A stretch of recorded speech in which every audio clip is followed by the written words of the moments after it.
E agora sim, a análise da live desta quinta-feira do presidente Jair Bolsonaro, começando com José Maria Trindade em Brasília, abrindo o nosso giro.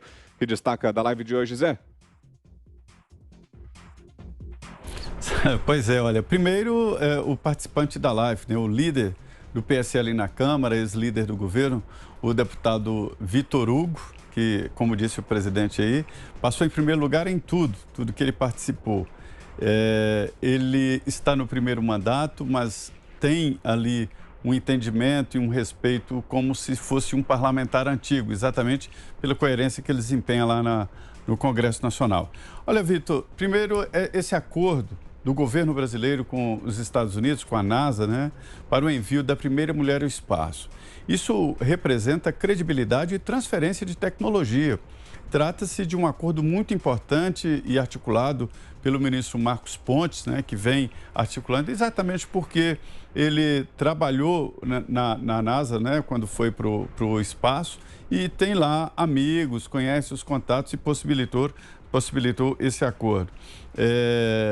Sobre o passeio de moto, eu estou na mesma linha, vem falando aqui, na mesma linha do presidente Jair Bolsonaro, que não entrou nesse debate se tinha 1 milhão, 2 milhões ou 3 milhões de motos. O que eu sei é o seguinte, eu lá disse no meu comentário que eu sou igual ao índio, tem uma canoa, 2 canoas e muitas canoas, então acho que tinha muita moto. Muita moto. Quantas? Não sei. E isso não é importante, se tem mais uma, mais duas. Muita moto.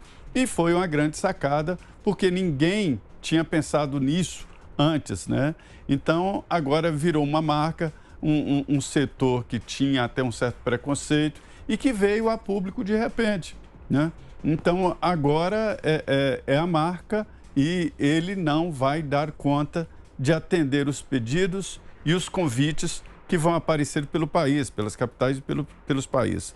Sobre o depoimento do Wilson Witzel na CPI, eu não sei como os senadores permitiram que ele fizesse aquilo de palanque. O presidente disse tudo. Ele falou o que quis, com aquele habeas corpus debaixo do braço. A hora que a coisa apertou para o lado dele, ele não quero brincar disso mais não. Levantou e foi embora. E os senadores ficaram lá com cara de tacho. Não podia ter acontecido aquilo. A instituição CPI, ela é importantíssima para o Congresso Nacional e representa uma arma da minoria, né? Mas só existe essa arma se for feito um trabalho leal. E esse trabalho leal seria, evidentemente, investigar mais de 120 bilhões de reais que foram enviados para os estados e municípios. Sobre o voto impresso, eu entendo que já esse debate lançado foi muito importante, porque aí leva os partidos políticos a se preocuparem e a chamarem atenção para a investigação do que está acontecendo do voto. Eu notei que mesmo os deputados e senadores não entendem como acontece a votação. E os partidos políticos não estão fiscalizando. Agora, o presidente falou aí sobre a possibilidade do TSE disponibilizar. Já disponibiliza. É só entrar lá no site do TSE, você fica sabendo de qualquer parte do país qual foi o resultado de qual votação. Está lá na memória. Se você quer saber, minha sessão e tal, foi tal, é só você ir no TSE, descer a busca lá por estado, por município e por sessão eleitoral. Então já existe lá no TSE. Agora, sobre o partido político. O presidente Jair Bolsonaro é um exemplo de que nós já podemos adotar aqui no Brasil o candidato independente, o candidato avulso. O presidente Jair Bolsonaro é um candidato que foi eleito assim, ele não foi eleito pelo PSL. A exigência legal de que ele se filie a um partido político. Então, ele deu informações importantes, né? Descartou a ida para o PSL, o partido que ele for, mais de metade do PSL vai também, vai haver um esvaziamento. Até o líder do PSL vai acompanhar o presidente, né? Então, é muito importante que o presidente decida o partido que ele vai, mas realmente, politicamente, não há necessidade que ele decida agora. O prazo de filiação partidária está lá na frente. Sabe por quê? O que acontece agora é que esses deputados que foram eleitos, eles têm um instinto de sobrevivência, eles precisam se reeleger. e precisam analisar a expectativa em cada estado, de como será em cada estado a expectativa de reeleição. Então, essa é a realidade. É isso. Valeu, Zé. Agora a análise da Ana Paula Henkel. Com você, Ana. Bom, Vitor, eu vou seguir aí na minha pergunta que eu fiz em relação ao voto, não apenas ao voto auditável, né, mas sobre escrutínio público. E uma coisa que a imprensa brasileira não divulga, e toda vez que a gente toca aqui nesse assunto, muita gente fala que viu o vice, Donald Trump já perdeu. Move on, anda para frente. E nós estamos andando para frente aí, desejando o melhor para essa administração Joe Biden, que vai precisar de muita sorte, porque tem cometido erros muito importantes em relação a políticas domésticas e políticas internacionais também.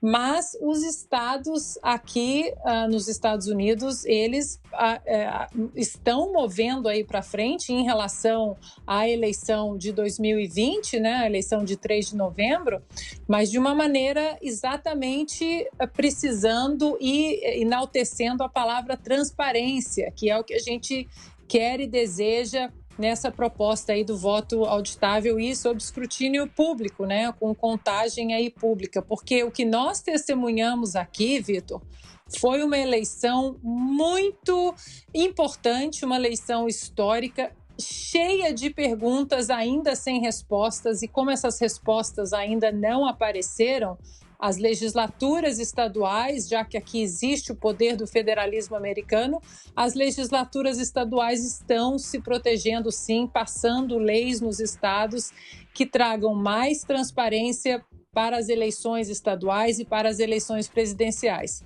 Uma coisa que não se fala no Brasil e que está acontecendo aqui enquanto nós estamos aqui no nosso show, aqui no nosso programa todos os dias, estão acontecendo várias auditorias importantes ainda em relação à eleição de 2020.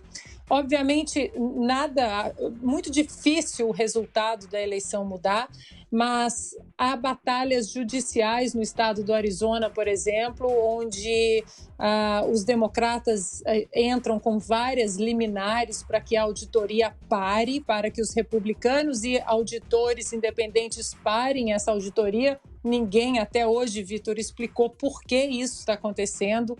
No estado da Geórgia também, auditorias estão acontecendo. No estado da Pensilvânia. Então, Vitor, é muito importante que a gente continue forçando, sim. É um projeto importante para o Brasil.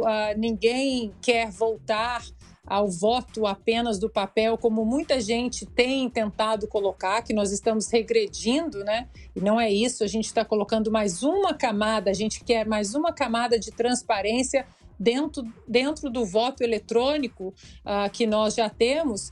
E eu achei interessante também o presidente ter mencionado o discurso do ministro Barroso, porque foi um discurso muito manso. A própria deputada Bia Kicis comentou na ocasião, um discurso manso, um discurso elegante, sem alterar o tom de voz, mas ali continha uma frase muito perigosa, Vitor, onde ele fala, né, que se passar pelo Congresso, a Suprema Corte tem que referendar. Não é bem assim. Ali, dentro desse discurso do ministro Barroso, tem um ponto muito perigoso, que é exatamente a interferência institucional. Se as nossas casas legislativas passaram passaram o processo, né, todinho aí, os nossos representantes legais pelo voto direto passaram uma emenda, a Suprema Corte, ela simplesmente tem que, o famoso cada um no seu quadrado, né? Continuar no seu quadrado institucional e deixar que isso siga. Então, Vitor, é uma coisa que nós temos que continuar fazendo pressão, porque é necessário, é importante que nós coloquemos mais uma camada aí de transparência num sistema que já é bom, mas que não vai fazer mal algum se nós colocarmos um pouco mais de transparência, já que a população quer isso. Augusto Nunes. Breve, nessas lives, o Zé Maria lembra sempre isso. O presidente Bolsonaro se apresenta com absoluta sinceridade e fala o que pensa, né, de todos os temas aí da semana importantes e tal. E hoje, especialmente, o presidente, entre outras informações, antecipou o estilo de campanha que vai haver, como é que ele vai exportar, e eu endosso totalmente, porque é assim que se enfrenta o PT. Se você quer ficar parecido com o PT, bonzinho com o PT, não dá certo. Então, o presidente já está batendo duro em quem merece. Quem merece. Hoje ele falou da CPI, evidente, quer dizer, o Randolph, o Aziz, sobretudo o Renan. O presidente está corretíssimo. Assim, o Renan é especialista em desvio. Ele podia examinar, sim, entende tudo de desvio de dinheiro aí em governo do Estado, aliás, em todas as áreas. Ele sobrou para o Boulos, sobrou para o Witzel. O Witzel foi dizer que ajudou o presidente a se eleger e que ele que foi eleito, então, com o prestígio próprio que ele tinha. Ele se pendurou no candidato ao Senado, o Flávio Bolsonaro, pelo Rio, e no candidato Jair Bolsonaro. Então, essa farsa tem que ser denunciada. E sobrou também para o Supremo, né, na pessoa do Roberto Barroso, porque é demais, né? Não tem como duvidar que se vier o voto auditável, que o presidente sempre defendeu, ele vai ser aceito, sim, vai haver eleição, claro. Ou o Supremo decide até isso, aí vai ter eleição, não vai. Isso aí é uma coisa do Tribunal Superior Eleitoral que está ali para ajudar. E que não faz muita falta, não, porque no resto do mundo, na maioria dos países do mundo, não existe uma justiça eleitoral, só aqui. Não precisa disso. E defendeu, por exemplo, o uso de armas, né? Eu queria ver essa turma que fala contra armas, queria ver essa turma morando no entorno de Brasília, por onde circula ou circulava até há pouco, não sei se foi preso. Ainda não. O assassino que está aqui há 10 dias já, acho que é o 10º dia agora, está sendo perseguido pela polícia, que não consegue encontrar, e ele se esconde em chácaras que existem lá naquelas cidades que já estão que são parte de Brasília, já estão em território goiano e tal. Queria que eles morassem lá, para esses que são contrários ao uso legal de uma arma. Eu tenho. Meio mundo tem no Brasil, a maioria é a favor disso. Eu queria ver essa turma passando um fim de semana lá e tentando aparentar tranquilidade. Eles não sabem sequer que o Brasil ainda tem zona rural. E isso o presidente lembra. Eu acho que é basicamente isso aí. Ele está defendendo o que sempre defendeu, não está mudando o estilo, e dessa vez o candidato do PT vai pegar um adversário, né, em posição de vantagem e disposto à briga, né, que não havia no PSDB.